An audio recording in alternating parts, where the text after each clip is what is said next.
And now we have TV360's very own Annette Felix with the latest update in business. So Annette, what's going on? Well, the Convention on Business Integrity says it is concerned by the actions of the Nigerian regulatory system and foreign investors in the country. The group is calling for a review in the conduct of both parties in the establishment of favorable policies and the adherence to rules and regulations.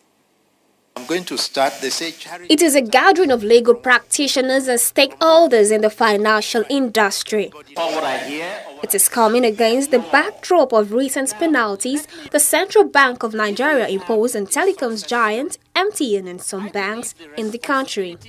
The action of the CBN has cast a spotlight on the Nigerians' foreign investment policies, and these experts are here to dissect the policies and offer their own contributions. We must ask ourselves here, what is the large objective that makes people, foreigners or Nigerians in foreign lands who have resources to invest, makes them take the decision they are going to come and invest here? What are their expectations, and what do they see as the, if you like, the overall objective that will make them invest this year, next year, and 10 years from now, so we don't suffer what Soji Apapa was referring to, an actual decline in foreign direct investment, because we need to grow. So we need FDI to grow as well. Whether we believe multinationals are ripping Nigeria off or believe Nigerian regulatory actions are inept, both points of view seem to accept that Nigerian regulation and regulatory actions need to be made more effective. The question then, after the inevitable discussion of the different dimensions of the issue, is what strategies must we adopt to make regulation work better in the public interest? Our takeaways.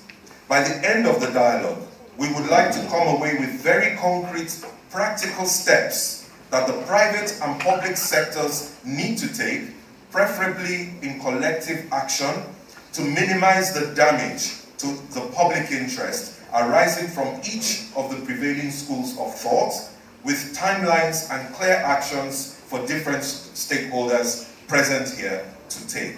After those introductory remarks, a panel of discussants set out to dissect the policies, offering their opinions on what needs to be done to make them work better. We need certainty in our law. We need predictability of enforcement, independence of regulatory agencies in the army. Some of them should operate and disagree with the government when it's in the interest of the country. And that was the point I've been making. Government security is not the same thing as national security. There may be a government that wants to loot the treasury. And if you challenge that government, it talks of its own security. But that's not the security of the country. Certainty of law, due process, political will, even to enforce the law. And regulations. But sir, one law. I wrote to this government in 2015, November. Please, if you are looking for money, don't go abroad. Don't go there. You have refused to implement one law.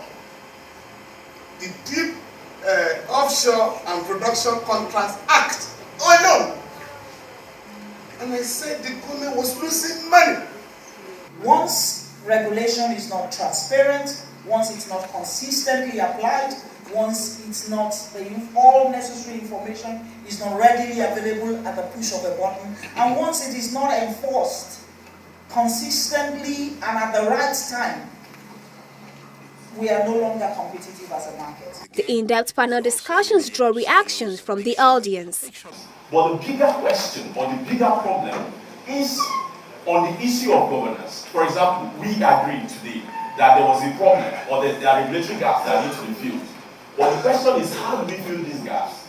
So a regulator takes an action and we are questioning the action of the regulator. But what I would rather say is this, that having identified that we are coming from a place where regulation has been weak, and I think all of us can agree with that, regulation has been weak.